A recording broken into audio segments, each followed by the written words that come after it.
It says you're a non-Google, whatever.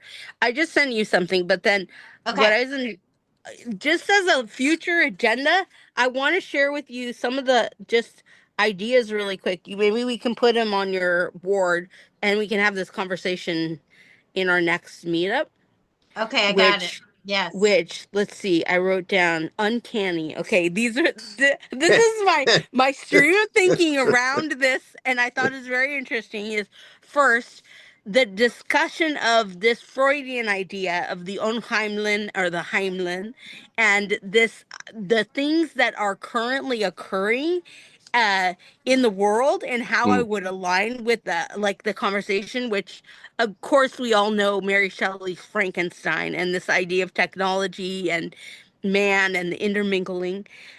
But I thought about we should discuss AI because Uh-huh. it's the huge thing that's happening right now, and just also the presidency and what's occurring with that, and then this dystopian apocalyptic and I thought about in terms of placemaking that there was a movie called Leave the World Behind, which Mhm. is like a network thriller. I don't know if you guys saw it, where this No, but cyber I'm gonna watch it. there's this thing where a cyber attack causes driverless Tesla cars to be disoriented and crash into one another. And when these people come out to actually go on the road to get out of there, they are in this moment where these cars are crashing together and they look and nobody is in them. So it's like there's this whole freeway pileup with cars. It is such an interesting it's such an interesting scene. It's But where we're anyway, headed. It's where we're and headed. then Yeah. the then cyber attacks and the dependence on technology, and I'm reading this book right now which is called cyber feudalism. It's called Techno-Feudalism, and it's by the guy in Greece named Yanis Varoufakis. Oh, I love And him. I love him yeah, so much. I have that on my list to read well, that. I'm reading. It's really good, and it's the whole book is a letter to his father, who taught him about who taught him in the very beginning about how like steel and all iron and all these different things are molded into different things, which his whole talk is about the economy, but this transition where he starts with fire and the molding of like steel, etc., like the Uh-huh. beginning of like the technological revolution in a way. So it's really interesting. And what is one of his the main theses of this book is he was asked to go in during Brexit and help Greece, which had, fallen. So he became the head of the economic director. But his whole exploration is how money, since Bretton Woods, is no longer backed by gold, which we all know. But then Right. further than that, it's that it's all become Rent seeking. no, but it's all become digital. It's no Mhm. Yeah. longer anything except a blip on a screen, but that the people who control the tech the tech, which is like, all the same people who are at Trump's inauguration, like the Right. Amazon, Right. the and how Bezos. Yeah. there's only two countries, which is China and the United States, that literally are controlling cyberspace, and they're creating what you just said, which is everything is going to be rent seeking, but the rent is now online. Yeah. So Yeah. and It's and extraction at the highest level. yeah, so that's a really, really fascinating piece. And I remember when I was in school, one of my professors actually went through from the psychological perspective, he went through how uh, about the whole evolution of money too, and Mm. that whole idea of it now becoming this blip on a screen. So I wanted to talk about that. And then I wanted to add in millennial monsters, which has to do with Anne Allison, and she is a social scientist who actually studied what happened after the the atom bomb, which I Uh-huh. talk about in that one essay that I wrote. when I Uh-huh. was over at the in Italy. But the main thing about that was fascinating is what happened, i.e., what the innovations for the fantasy industry coming out of it, which is like, techno-animism. The phone itself came out of this. The phone came out of the innovations that were coming out of Japan because of their loss of belief in anything, Mm-hmm. and the techno how techno animism is like connected to like our attachment, the way we've become attached to technology, in the same way that like we would be attached to humans Mm-hmm. at a different point, which Mm-hmm. that's another one. And I've been learning Yeah. through some of our things, and there's these amazing people that I really would love you guys to meet, uh Anne Sussman and them, who've been doing these huge studies about the psychology, and I think I told you guys about this too, where like because of the war, people like, and PTSD, and also ADHD and autism, like that there's these certain things that have been happening in terms of the way that the structures of buildings, etc., are built, where they Mm-hmm. don't want any kind of Neuro. ornamentation anymore, in order to keep them. They don't want any of that, because human beings actually are, it's all because of PTSD, essentially. Right. Well, we're the impediment. We Human are. beings are the human beings are the impediment to the technological ascendancy. I mean, Oh, we're the yes. problem. Okay. Yes. So anything human, we're going to avoid that. Okay. This is that body of think that if you think about all of what we've discussed today, the fact that you can think is the new value.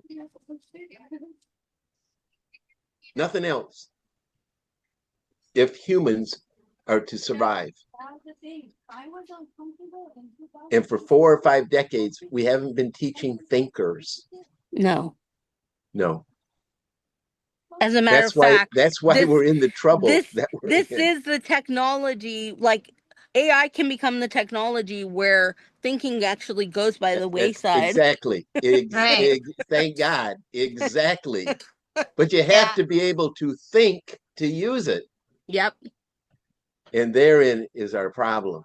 Okay, is we unfortunately don't have the scaffolding in place for that to achieve its And critical here, mass. and what you just said is exactly what the fight in this book of Techno-Feudalism There we is, go. because he sets up 4 different things that we need to control for ourselves consistently, and one of them has to do with our own identity. There we go. Wow. Yeah. Whoa, I just got goosebumps. You know what that is? That's soul making. Yeah, that's it. There we go. Yeah, Exactly. I got uncanny goosebumps. Yeah. Yeah. And the other thing is, I also was thinking about I remembered like Smetana's Moldau, which is like that piece of music. It's like da da da da da da da da da. It's a Polish like nationalist piece. But I remember when I learned about it, they talked about this mythology of like going through, this boy and his father going through a forest, and it becomes very scary, and the spirits are coming out, and they're trying to get through the forest because it's the Wow. unknown. And that part is like where the uncanny begins, is this separation from the known.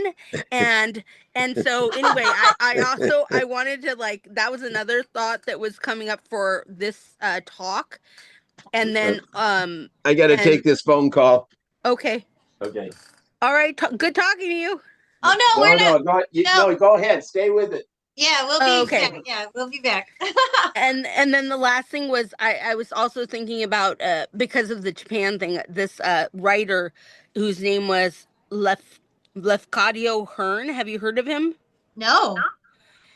He had been living in Japan. He was a Western person, and he took all these Japanese stories, and they're like ghost stories, and he made this collection called Kwaidan, which means Wow. strange stories, and translated it for the West.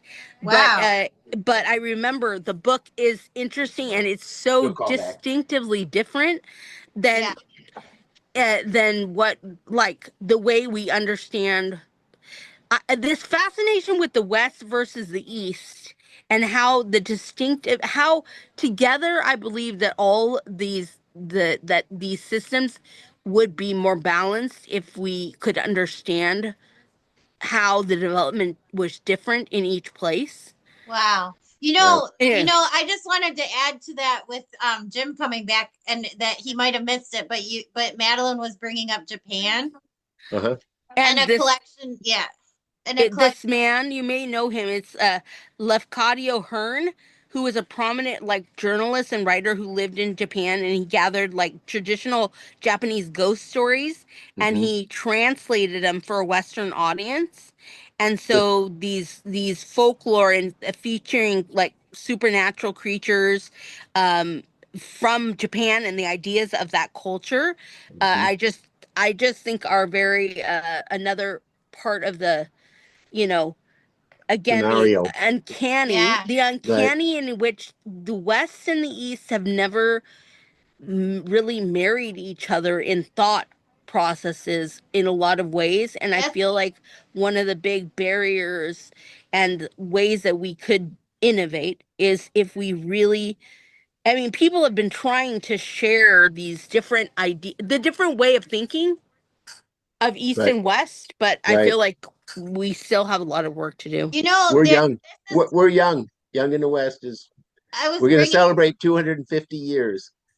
and These I was others are celebrating thousands of years. Yeah, and I was bringing it up because when it comes to an innovation story around Japan, Jim has a lot to offer around that, like process innovation. And like when Detroit was getting rid of the designers in the auto industry, they were moving, they were like exiled to other places.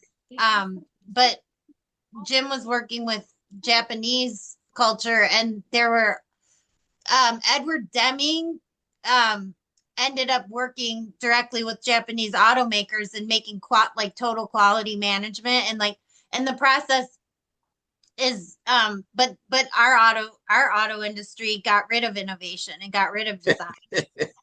Now they've almost got rid of themselves. Yeah, now that's failing auto, and like there's probably not going to be big three once Chinese EVs hit the market. Yeah, it's an unfortunate. I'm looking at your document here. Okay, We Yeah, so where should I go? Where should I we go? probably need to read this. well, Yeah.